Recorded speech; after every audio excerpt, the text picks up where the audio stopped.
High friends, job and ডিফেন্সৰ চেনেলটোলৈ তোমালোক সকলোকে স্বাগতম জনাইছোঁ। আৰু ভিডিঅ'টোৰ মাজলৈ যোৱাৰ আগতে যিহেতু অহা কাইলৈ আমাৰ 15 আগষ্ট স্বাধীনতা দিৱস, গতিকে মোৰ ফালৰ পৰা লগতে মোৰ চেনেলটোৰ ফালৰ পৰা সকলোলৈকে আগতীয়াকৈ শুভেচ্ছা জনালোঁ। ভাল হওক সকলোৰে, তাকে কামনা কৰিলোঁ। কথাটো হ'ল SSC GDৰ কোনো আপডেট নাই, আৰু কমেণ্টত তোমালোকে জনোৱা যে কোনে কোনে এতিয়ালৈকে বৰিং হৈ পৰিছা, অধৈৰ্য হৈ পৰিছা।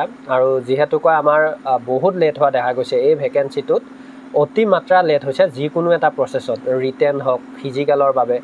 বৰ্তমানটো আমি ফিজিকেল আৰু মেডিকেল একেলগে হ'বনে নাই সেই কথাটো আমি ভালকৈ নাজানো, গতিকে সকলোৱে অধৈৰ্য হৈ পৰিছা, এইটো মই বুজি পাইছোঁ। তো তোমালোকে কমেণ্ট কৰা, আৰু লগতে তোমালোকে কোনে কোনে এতিয়া ফিজিকেলৰ বাবে প্ৰস্তুতি চলাই আছা, কিমানকৈ টাইমিং আহি আছে ল'ৰা আৰু ছোৱালী, এই কথাটো জনাই দিয়া।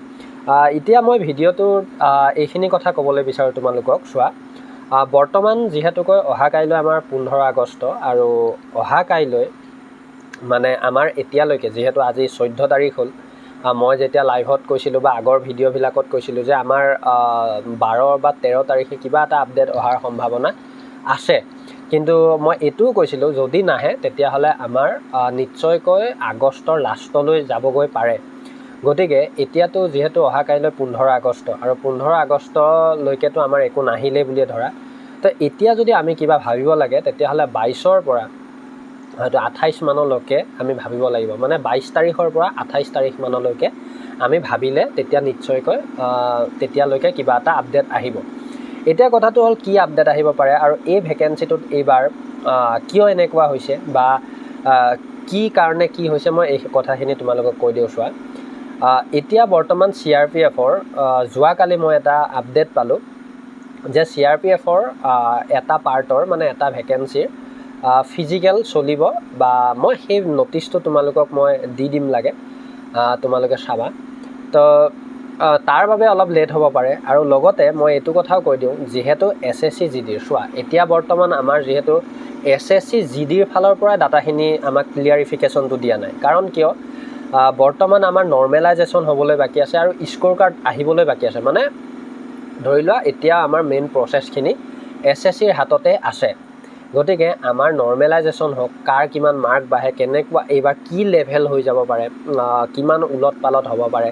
যিহেতু এতিয়া আমি লক্ষ্য কৰিছোঁ বহুত কেণ্ডিডেটৰে ভাল মাৰ্কো আছে, আৰু বহুখিনি কেণ্ডিডেট কিন্তু আগৰ তুলনাত এইবাৰ ভাল মানে মাৰ্কৰ সংখ্যা কিন্তু যথেষ্ট কম।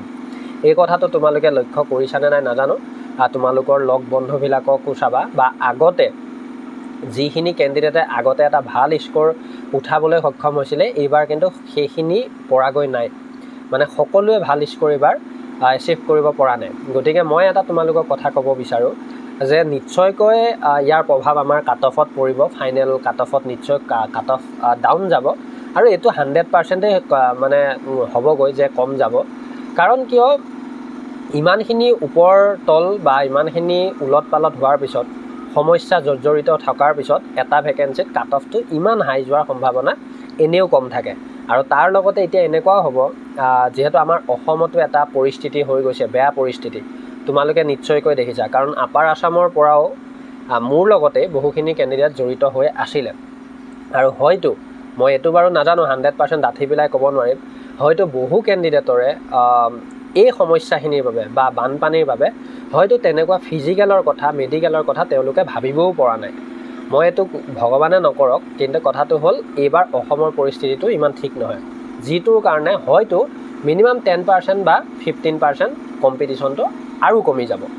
আৰু লগতে বহু কেণ্ডিডেট এনেও যিহেতু লেট হৈছে, মাৰ্ক যিবিলাকৰ কম আছে, তেওঁলোকে কি কৰিছে, অলৰেডি SSCৰ ফালৰ পৰা ছাইড কাটিছে। গতিকে লেট হ'ব পাৰে, কিন্তু তোমালোকৰ যিখিনি অলপ ভাল মাৰ্কো আছে, মানে ধৰি লোৱা 60, 70, 80 ঘৰত, এইখিনি কেণ্ডিডেটক কৈছোঁ যে তোমালোকে আশাটো নেৰিবা। আৰু লগতে ফিজিকেল প্ৰস্তুতিটো ভালকৈ কৰা, মেডিকেলৰ যিখিনি প্ৰব্লেম আছে সেইখিনি কৰা, ডকুমেণ্টছৰ যিখিনি আছে সেইখিনি কৰা। আৰু এটা কথা যে এতিয়া বৰ্তমান নতুন কেণ্ডিডেটখিনিৰ বহুকেইটা সমস্যা দেখা দিছে, বা সেই কথাখিনি মোক সোধে। প্ৰথম কথাটো, বহুতে নাজানে NCLখন কি, বা NCL কেতিয়াৰ লাগিছিল, কেতিয়া বনাব লাগিব, এই কথাটো নাজানে। আৰু বহুতে এইটোও নাজানে যে কৈ থাকে যে ডমিচিয়েলটো আমাৰ ফিজিকেলত লাগিব নেকি, বা ডমিচিয়েল কেনেকৈ বনাম, কিমান টকাত বনাম, ক'ত বনাম, এই কথাকেইটা সোধে। তো মই ইয়াতে সৰুকৈ ভিডিঅ'টোৰ মাজতে কৈ দিওঁ যে ডমিচিয়েল যিখন এফিডেভিট তোমালোকক ফিজিকেলৰ টাইমত প্ৰয়োজন নাই, তোমালোকে ফিজিকেলত সেইবিলাক বস্তুৰ প্ৰয়োজন নাই, আৰু যদিও লাগে মই নিশ্চয়কৈ তেতিয়া আপডেট দি দিম, ফ্ৰেছ আপডেট দি দিম।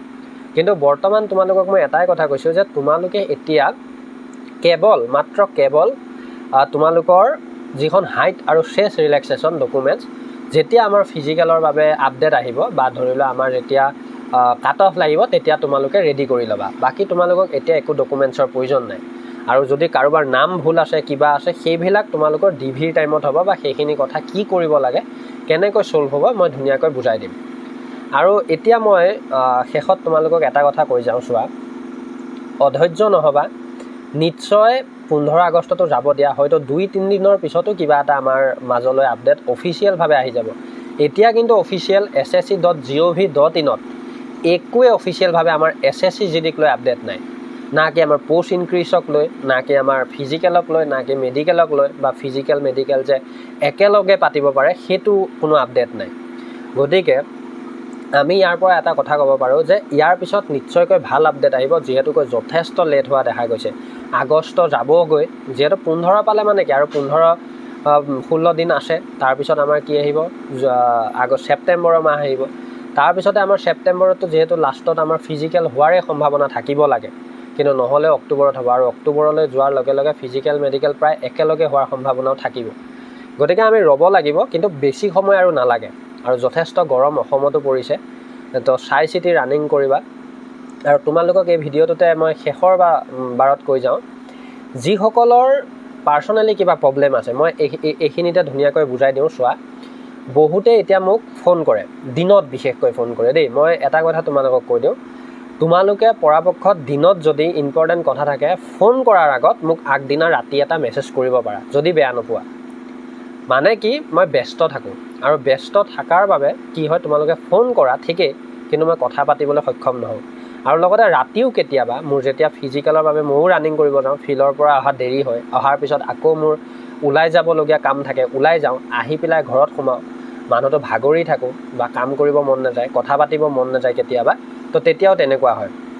গতিকে যিসকলে ফোন কৰা, তোমালোকে মেছেজ কৰি ল'ব পাৰা। আৰু তাৰ বাবে তোমালোকৰ যদি নম্বৰটো নাই, তেতিয়াহ'লে মোৰ ইনষ্টাত যাবা, মোৰ এই ভিডিঅ'টোৰ তলত ডিছক্ৰিপশ্যনতে লিংক থাকিব, তোমালোকে ইনষ্টাত যোৱা, ইনষ্টাত গৈ মেছেজ কৰা, মই দি দিম। আৰু লগতে যদি তোমালোকৰ যিখিনি নতুন কেণ্ডিডেট, বেল আইকনটো অল প্ৰেছ কৰি ছাবস্ক্ৰাইব কৰি জড়িত হ'ব পাৰা, ল'ৰা বা ছোৱালী, তাৰপিছত তোমালোকক আপডেটবিলাক পাই থাকিবা ইউটিউবতে। আৰু যদি ইউটিউবত পাৰ্চনেলি কিবা পাতিব নোৱাৰা, ইনষ্টাত যাব পাৰা। ধন্যবাদ, জয় আই অসম। আৰু শেষত কৈ যাওঁ, যদি ভিডিঅ'বিলাক ভাল লাগে তেতিয়াহ'লে লাইক কৰা নকৰা মই বাৰু সেইটো দাবী নকৰোঁ, কিন্তু শ্বেয়াৰ কৰি দিবা। ধন্যবাদ, জয় আই অসম।